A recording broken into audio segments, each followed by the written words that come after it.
अल्हम्दुलिल्लाह नहमदुहु व नस्तईनुहु व नस्तगफिरुहु व नु'मिनु बिही व नतवक्कलु अलैहि व नऊज़ु बिल्लाहि मिन शुरूरि अनफुसिना व मिन सय्यिआति अअमालिना मन यहदिहिल्लाहु फला मुदिल्ल लहु व मन युद्लिलहु फला हादिय लहु व अशहदु अन ला इलाहा इल्लल्लाहु वहदहु ला शरीक लहु व अशहदु अन्न सय्यदना व सनदना व मौलाना मुहम्मदन अब्दुहु व रसूलुहु अरसलहु बिलहक्कि बशीरन व नज़ीरा व दाइयन इलल्लाहि बिइज़्निहि व सिराजन मुनीरा सल्लल्लाहु तआला अलैहि व अला आलिहि व सहबिहि अजमईन अम्मा बाद फ़अऊज़ु बिल्लाहि मिनश शैतानिर रजीम बिस्मिल्लाहिर रहमानिर रहीम या अय्युहल्लज़ीना आमनू मन यर्तद्द मिनकुम अन दीनिहि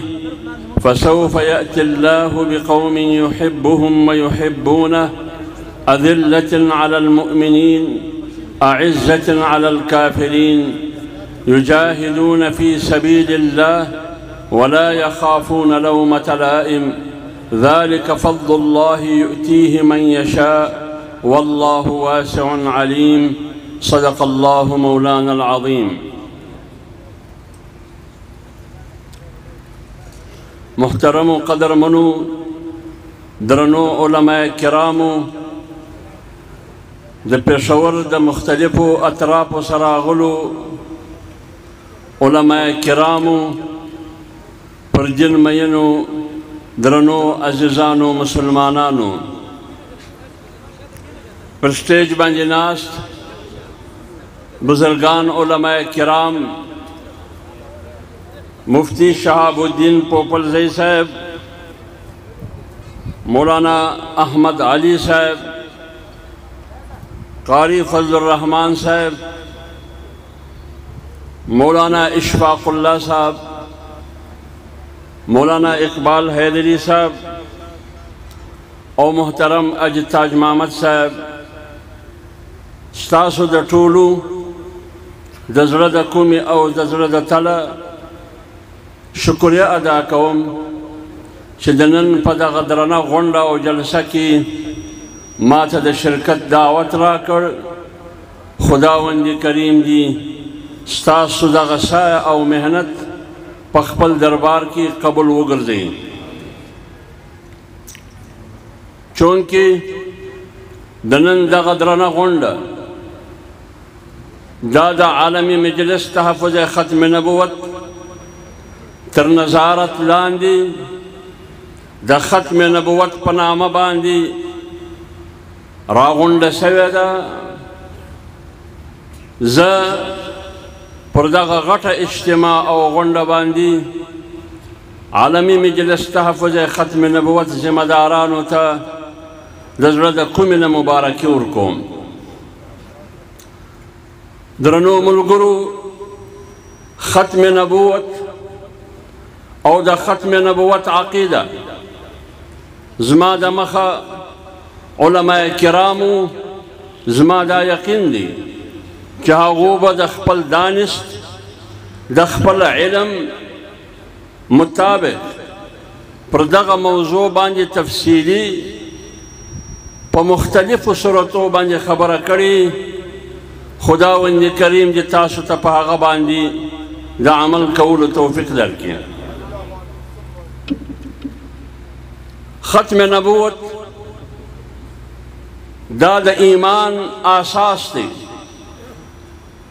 कि कम चूक द ख़त्म नबुवत अक़ीदा न लरी जनाब रसूलुल्लाह सल्लल्लाहु अलैहि व आलिहि वसल्लम आखिरी नबी नबूली दादा उम्मत मुस्लिमा मुत्तफ़िक़ा फ़ैसला दा चागा क़तान मुसलमान और मोमिन नसिके दलाए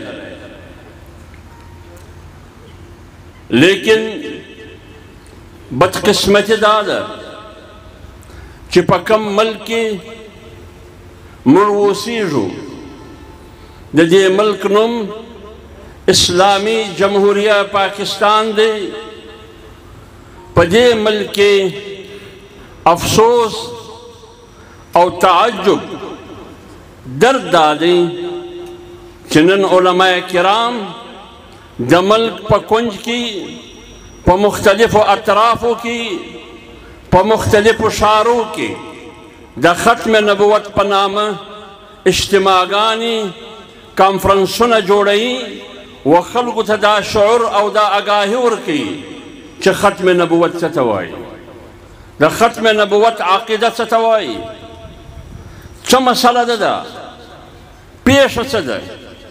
په کار خدا وه چې په هغه ملک کې چې کم ملک د اسلام پر نامه آزاد شوی دی، کم ملک د کلمې پر نامه جوړ دی، هلته و اسلام ته یوه ستونزه باید نه وای، د ختم نبوت و عقیدې ته باید یوه ستړې او یوه ستونزه نه وای، ناموس رسالت عقیدې ته د هغه و عظمت ته یوه ستونزه یوه مشکل یوه ستړې او یوه پریشاني نه وای. لیکن مفتی صاحب پودیر پوپل جیسا مفتی صاحب پودیر پوپل جیسا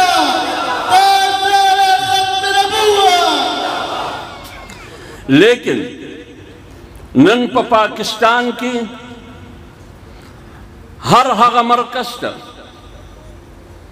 هر هغه نعره ته د اسلام و هر هغه نقشه ته د اسلام و هر هغه منار ته د اسلام و هر هغه علامت او پہچان ته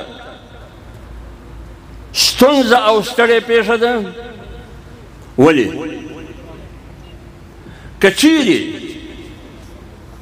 موږ د پاکستان په څلورو سرو اطرافو کې وګورو، په یوه ملک هم و اسلام او و دین او مدرسه او ختم نبوت ته دومره ستونزه او مشکل نه دی پیش چې کومه ستونزه او کم مشکل دغه د اسلام پر نامه جوړ شوي ملک ته پیښه ده.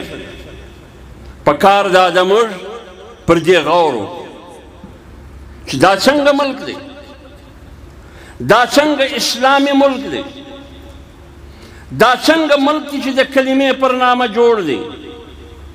4 کاله پرسو 15 کاله د دې عمر دی، نن هم اسلام مظلوم دی، نن هم عقیده د ختم نبوت مظلوم ده، نن هم ناموس رسالت ته خطره ده، دینی مدارسو ته خطره ده.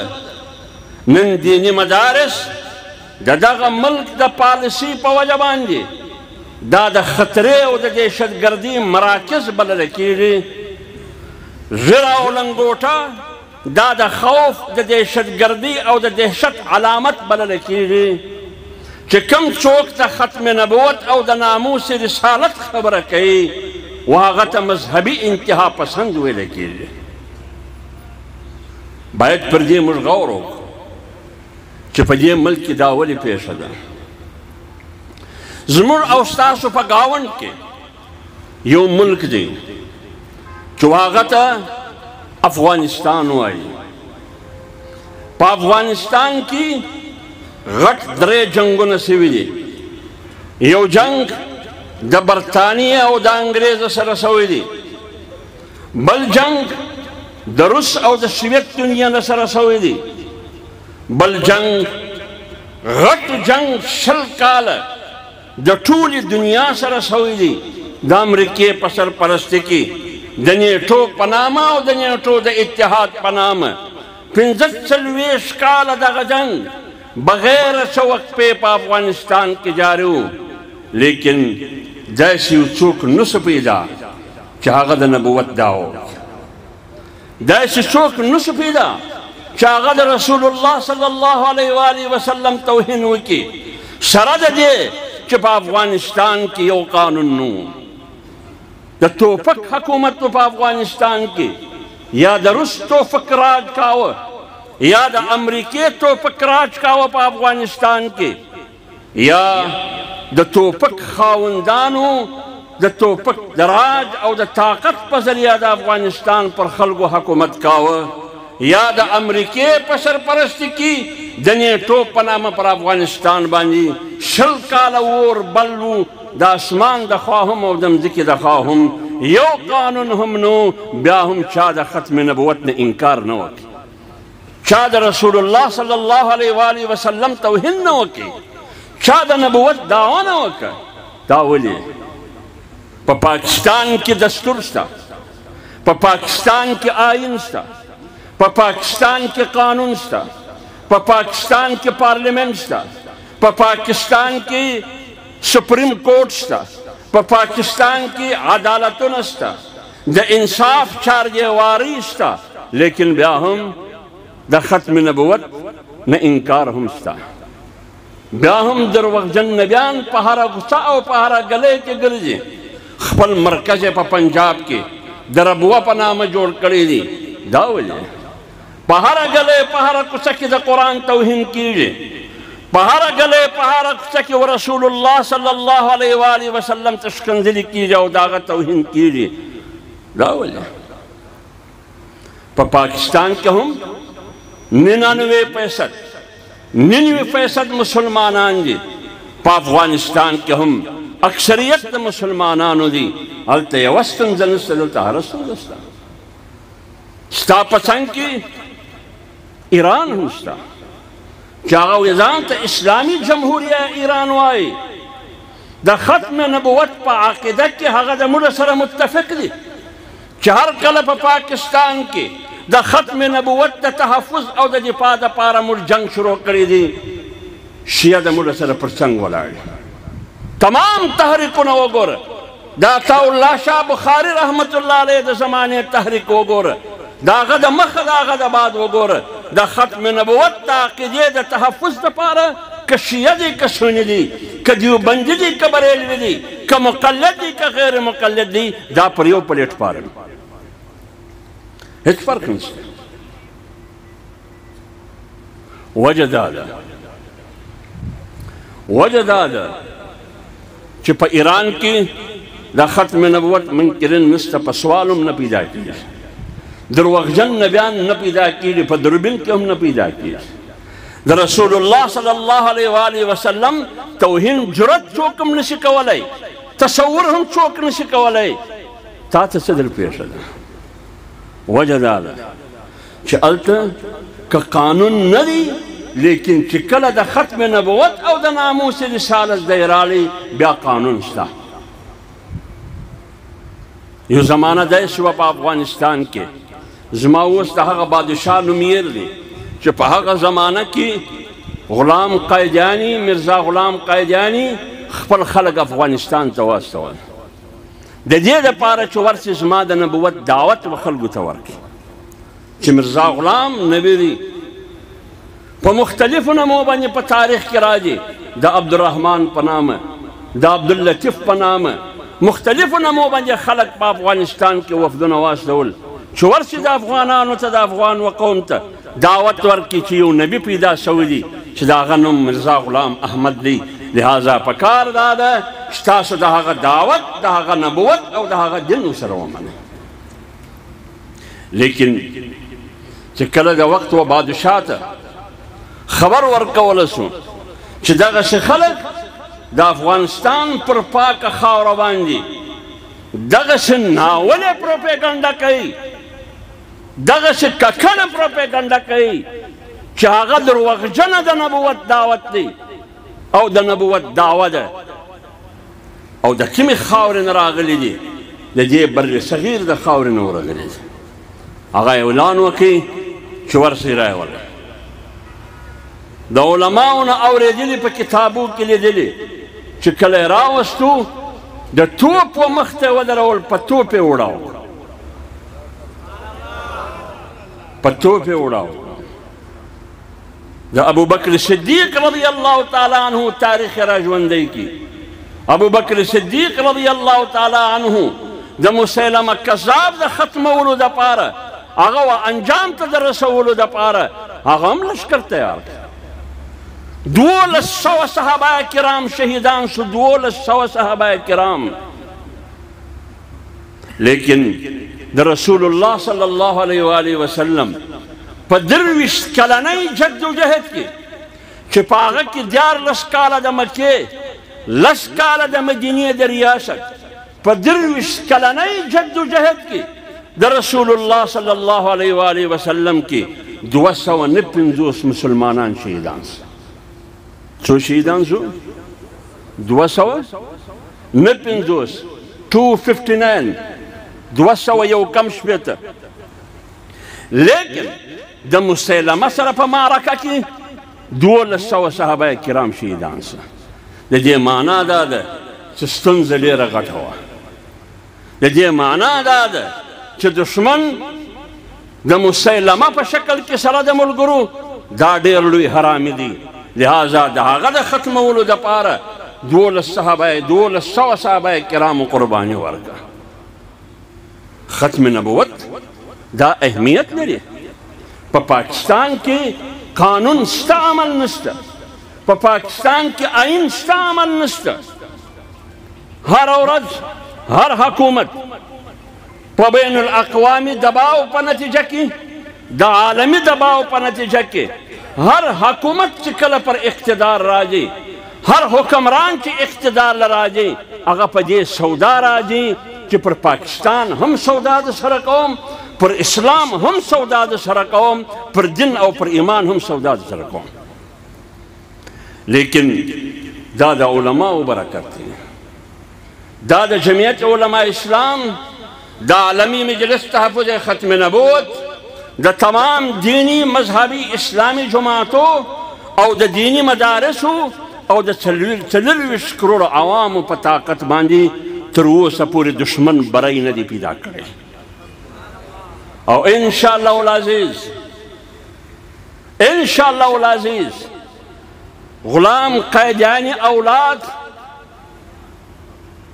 داغه پیروکاران چې څومره زوره ورسي، څومره طاقت ورسي، داغه و شاته تل ابیب وي که اسرائیل وي، داغه و شاته لندن وي که برلن وي، داغه و شاته واشنگټن وي که امریکا وي، چې هر څو طاقت ودته ورکړي په ټوله نړۍ کې به دی د مخې موږ به په پسې دی په ارامه ژوند نشي تېرولی. علماء کرام او امت مسلمه به هغه جد و جهد کوي، هغه محنت به کوي، ملا به ټینګه تړي چې قیدیانې به په نړۍ کې شکنځا ځینې جوړوي. شکنځا چې قیدیانې شکنځا ده، او دا د شکنځا مرزایی د شکنځا. قرآن کریم علماء کرام ناست دي. سورة القلم کې خداوند کریم قرآن مجید د هغه زمانې بدنام زمانه گستاخ رسول، د هغه زمانې بدنام زمانه گستاخ رسول ولید بن مغیره ته قرآن حرامي ویلی دی. څه ورته ویلی دی؟ نو که د هر چا د ځان دپاره د حرامي نوم خوښ دی، هغه د مرزایي سي، هغه د قیدیاني سي، هغه د لاهوري سي. فرمایي ولا تطع كل حلاف مهين هماز مشاء بنميم مناع للخير معتد أثيم عتل بعد ذلك زنيم. د ولید بن مغیره په باره کې خداوند کریم 10 علامات ښیي. 10 علامات، تلك 10 كاملة، 10 علامات ښیي. په هغه کې په هغه علاماتو کې یوه دا چې دا دروغجن دي، دروغجن دي. دویمه دا چې دا شغل خور دي. دریمه دا چې دا ناپاک او پلیت دي. څلورمه دا چې د هر خیر او د هر نیکي و کار ته رکاوټ دي. مختلفې علامات ښیي 10. په هغه کې یوه دا ده چې زنیم دا حلالي هم نه دی. چې کله د دا واورېدل دا آیتونه، نو ولید مور له راغلی،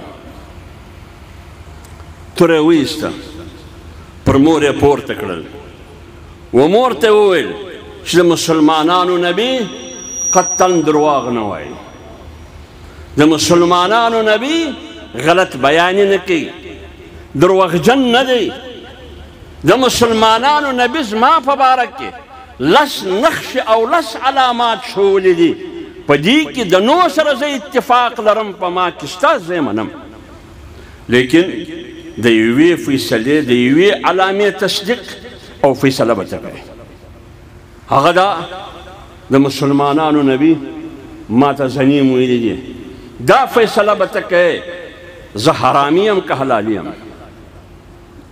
زه د خپل پلار زوی یم که د بل زوی یم دا ماته نه ده معلومه توره پر مور پورته که چې دا فیصله به ته کوې ځکه د مسلمانانو نبي درواغ نه وایي څه ستا مور په جواب کې ورته وویل چې ستا په پلار کې ستا د پلار په نطفې کې د بچي د پیدا کولو طاقت او قوت نو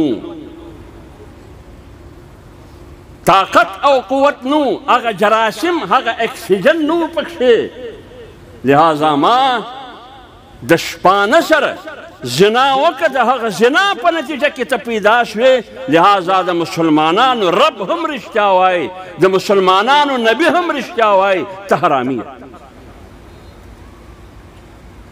نو چې موږ والشیطان ته رجیم وایو موږ والشیطان ته مردود وایو نو الله تعالی و ګستاخ رسول ته زنیم ویلی دی چې دا حلال نه دی دا حرامي دی لہذا که د هر چا د ځان دپاره د حرامي نوم خوښ دی نو بیا دې یوه کتبه وځړئ پر دې ځای دې ولیکي چې ګرده دنیا وویني چې حرامي دغه دی نو به شکنجه سي که به نه سي شکنجه هغه پروپیګنډه هغه نفرت هغه عناد هغه دشمني د قایداني او د مرزایي سره باید وشي ځکه د مرزایي او قایداني سره نفرت دا د رسول الله صلی الله علیه و آله وسلم سره محبت دی د مرزایي او قایداني سره نفرت دا د رسول الله صلی الله علیه و آله وسلم سره محبت دی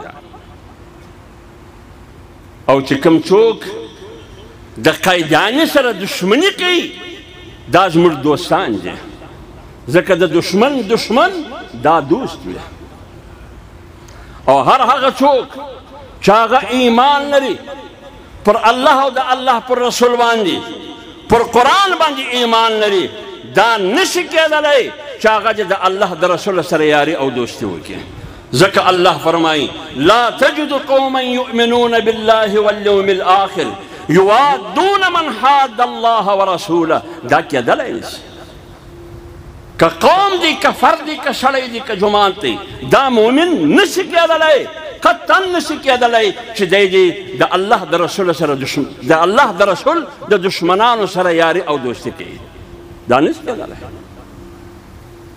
د دې څخه دا معلومه شوه چې د رسول الله صلی الله علیه و آله وسلم د دشمنانو سره دشمني او د هغه نه نفرت کول دا ایمان دی دا د ایمان تقاضا ده لکه د رسول الله صلی الله علیه و آله وسلم سره محبت دا د ایمان تقاضا ده د رسول الله صلی الله علیه و آله وسلم د دشمن سره نفرت او جنگ کول دا هم د ایمان تقاضا ده دا خبرې لکه چې دا مذهبي ایشو دی دا خبرې به نه کوئ دا تنگ نظري ده دا انتها پسندی ده ته قایدیاني نه برداشت ولې نه برداشت انسان آزاد دی بین الاقوامی انسانی حقوقو انسان ته د آزادی حق ورکړی دی د زندګۍ په هر اړخ او په هر شعبه کې لہذا مذهبي ازادي هم ورته شته دی به زما و نبي ته ښکنځل کوي د تمام انسانیت نبی در قیامت پورې آخري د تمام انبیاء او امام او خاتم الانبیاء دی به د هغه توهین کوي دی به د هغه د نبوت نه د ختم نبوت نه انکار کوي او زه به ورته وایم چې زنده باد نشي کېدلی دا او در قیامت پورې به دا جنگ جاري دا ختمیږي نه او دا جنگ د اوس نه دی دا دا د اوس نه دی. خلک به و دې ته دا رنګ نه ورکوي.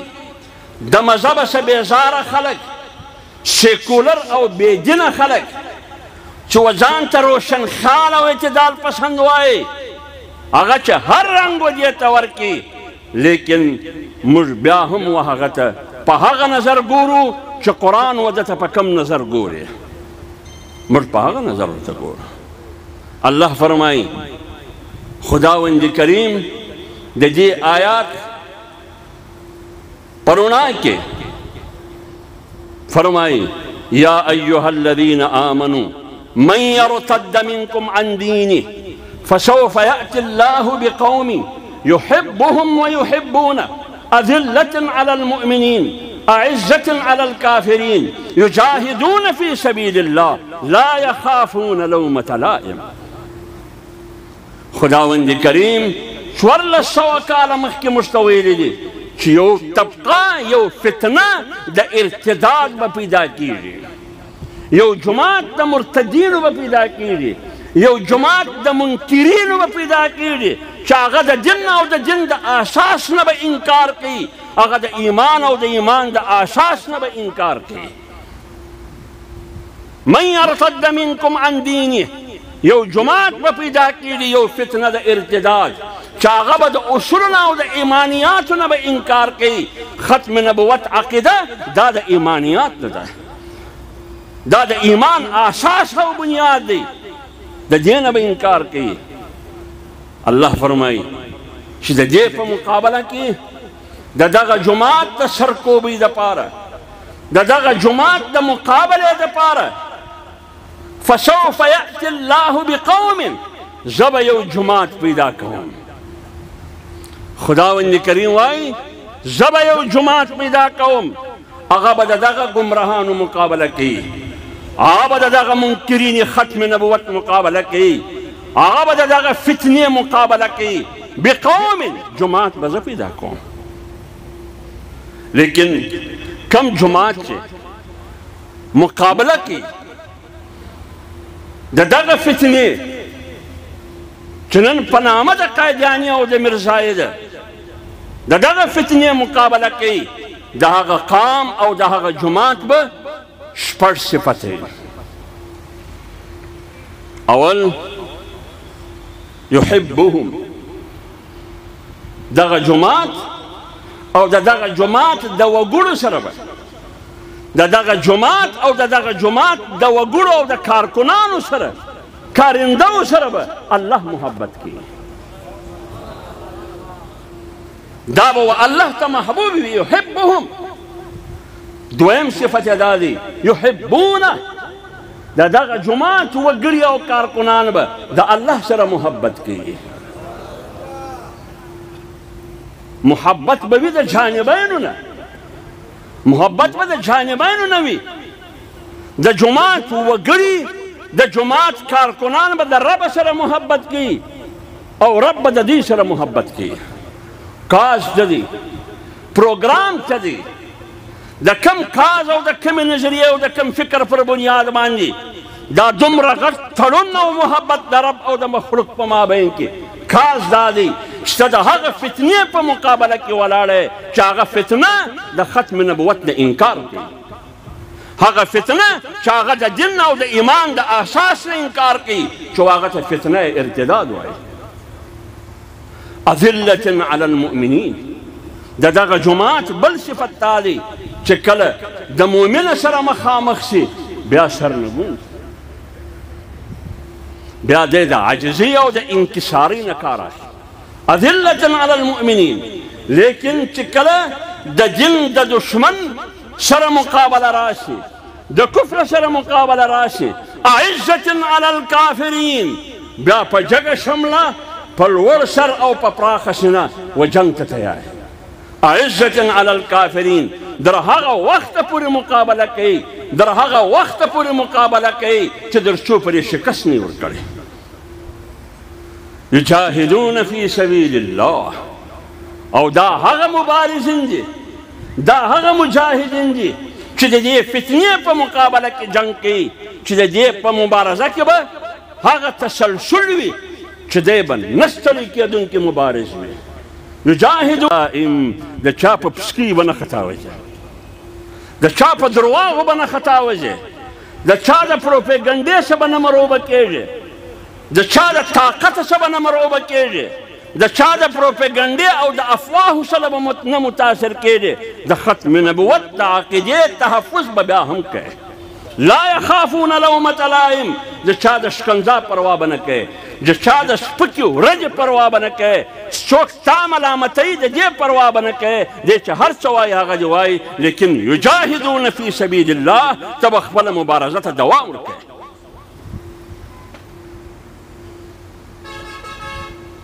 موږ د ختم نبوت د عقیدې تحفظ د هغه دفاع په دغه نیت کوو،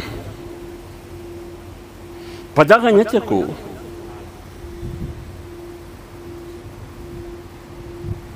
او چې څونه ته نفرت ځینې کوې، چې څونه ته نفرت ځینې کوې، څونه نفرت ځینې کوې، دغونه دا ذریعه د رسول الله صلی الله علیه وسلم د قربت او د محبت جوړېږي.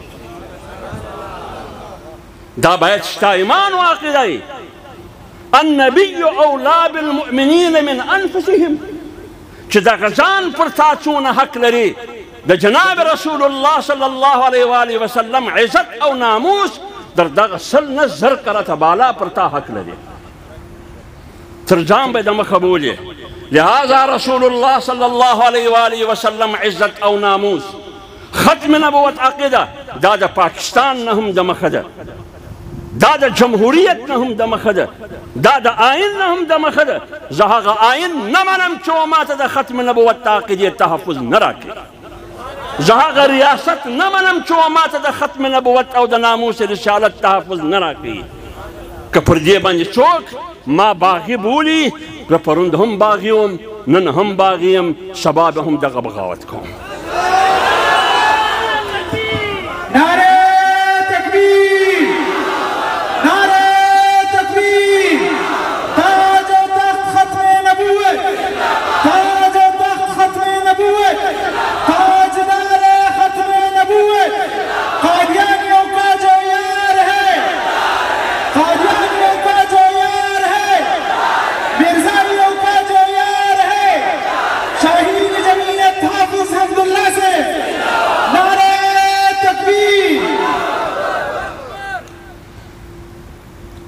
د پاکستان پارلیمنت په 1904 کې په 9 د ستمبر باندې د پاکستان پارلیمنت فیصله کړې ده چې دا مسلمانان نه دي. د پاکستان عدالتو فیصله کړې ده چې دا مسلمانان نه دي. د امت مسلمه فیصله پر خپل ځای، د قرآن فیصله پر خپل ځای، د جناب رسول الله صلی الله علیه و آله وسلم پر فیصله پر خپل ځای. لیکن د هغه آئین او د هغه دستور مطابق چې د انسانانو جوړ شوی آئین او دستور دی، د پاکستان پارلیمنت جوړ کړی دی، هغه آئین په اتفاق فیصله کړې ده چې دغه فتنه مسلمانان نشي کېدلی. سپریم کورټ فیصله کړې ده، تمام عدالتو فیصله کړې ده، ملکی او بین الاقوامی عدالتو فیصله کړې ده.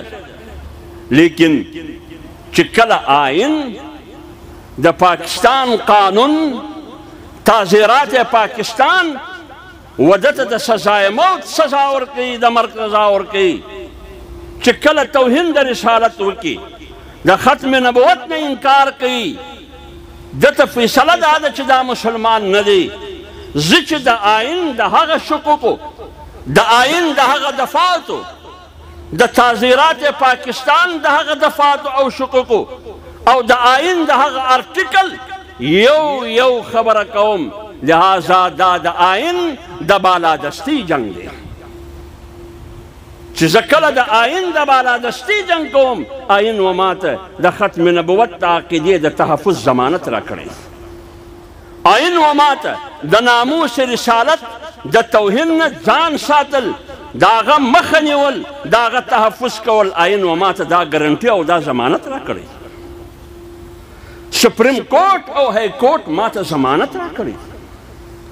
زه آئین منم، زه قانون منم، زه تعزیرات پاکستان منم، زه د عدالت عظما او د اعلی عدالتو فیصلې منم.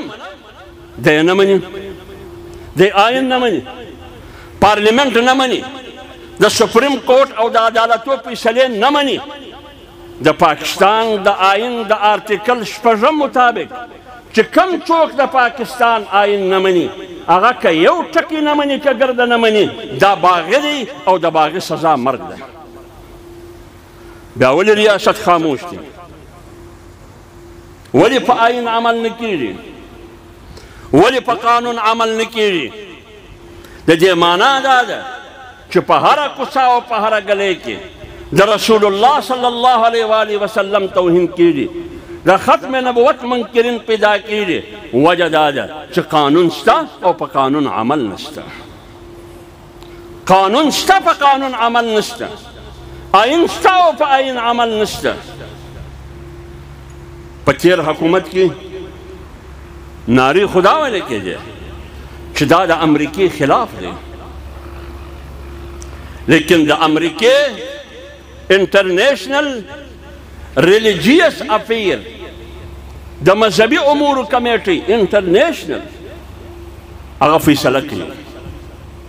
هغه وایي تیر حکومت د پی ټي آی دا قابل تحسین دی، دا قابل تعریف دی، دا د تعریف وړ دی دا حکومت. ولې؟ ځکه دې وسیکانو ته د کرتارپور راداري خلاصه کړه. نوم خو د سیکانو لیکن خلاص وقایدیانانو ته کړه. ځکه دا حکومت قابل تعریف دی. دویمه خبره ده، دا ځکه قابل تعریف دی چې دې د اقلیتو د عبادتګاه دپاره د هغه د اشایش او د آرایش دپاره په اربا او روپۍ فنډ ایښی دی، ځکه قابل تعریف دی. او دا د ګورو نانک پر نامه یونیورسټي جوړوي، ځکه قابل تعریف دی. او در ټولو غټه خبره دا ده، ځکه دا حکومت د تعریف وړ دی. دا حکومت قابل تحسین او قابل تعریف دی چې دی آسیا مسیحا ملعونه دا د پروتوکول او د پاکستان د سکیورټي په چترۍ کې د وی آی پی پروتوکول سره فرانس ته ورسول، ځکه دا قابل تعریف. او دعوه د چا د ریاست مدینه وه.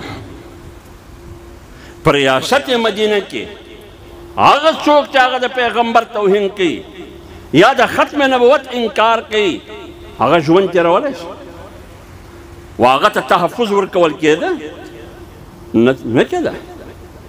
نو بیا د مسلمه خلاف جنگ ولې کېده؟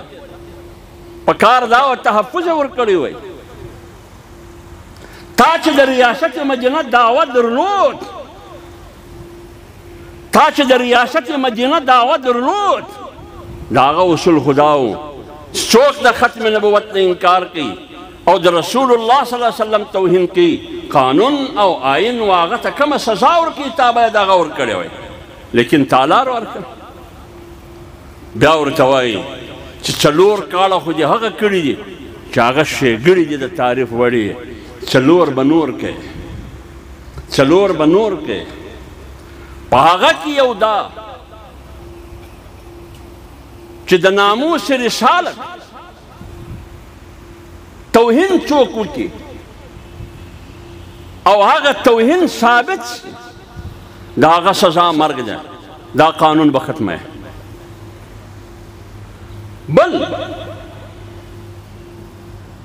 په پاکستان کې مختلف اقلیتونه دي، هندو دي، سکھ دي، عیسائی دي، یهودیان به یا بني، دا مختلف اقلیتونه د دې به یو کمیشن جوړوي د ملک پر سطح، او دا کمیشن به پر دای خطوط او پر دای اصول جوړوي. د دې سټرکچر او دغه به داسې وي، دانچه به دغسې وي چې امریکې ورته ویل چې زه درته ووایم هغه رقم به جوړوي. ستاسو په یاد دی په تیر حکومت کې اقلیتي کمیشن جوړ شو. په هغه اقلیتي کمیشن کې 2 قیدیانیان هم ور واچول. ستاسو یاد دی 2 قیدیانیان یې هغه ته ور واچول.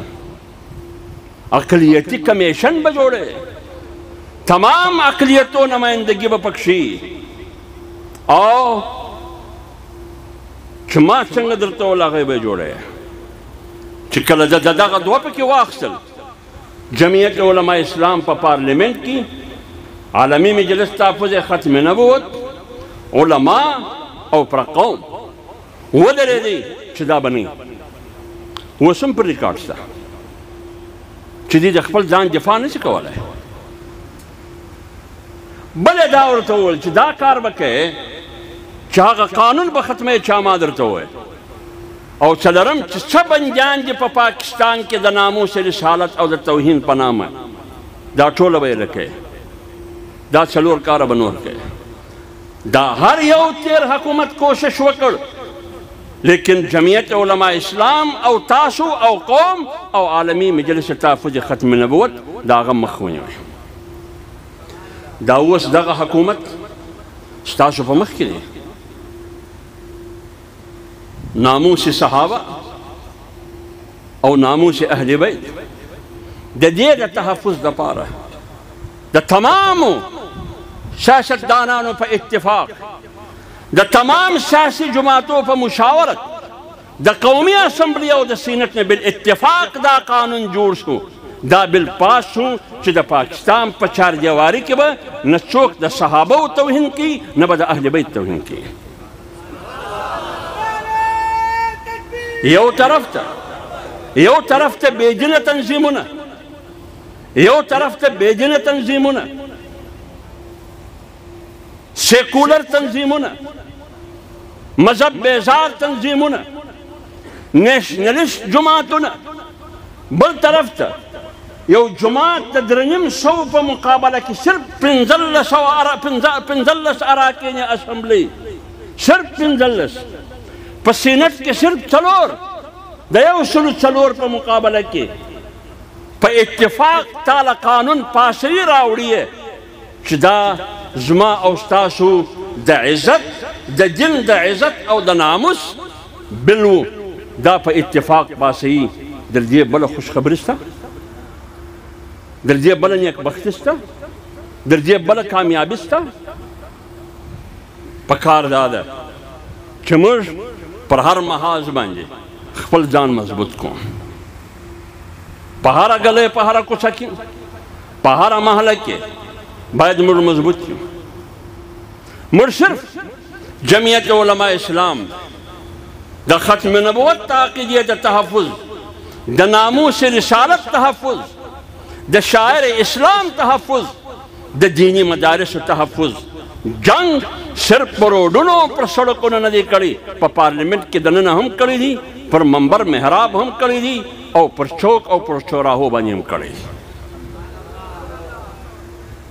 دا د الله تعالی احسان دی چې درننه پورې طلبیب نه دی کامیاب شوی په خپلو اهداف او په خپلو مقاصدو کې. ترننه پورې لندن، برلن او واشنګټن نه دی کامیاب شوی په خپلو اهداف او په خپلو مقاصدو کې چې کم څوک یې د دغه اهداف دپاره تیار کړي د هغه سیاست هم ختم شو. او دا د مولانا فضل الرحمن صاحب په قیادت کې موږ دا وعده کړی و چې حکومت به هم ختمیږي، سیاست به هم ختمیږي. انشاءالله دا تاریخ په یاد لري چې په زندګي به بیا د وزارت عظما پر کرسۍ نه کښېني. وما علینا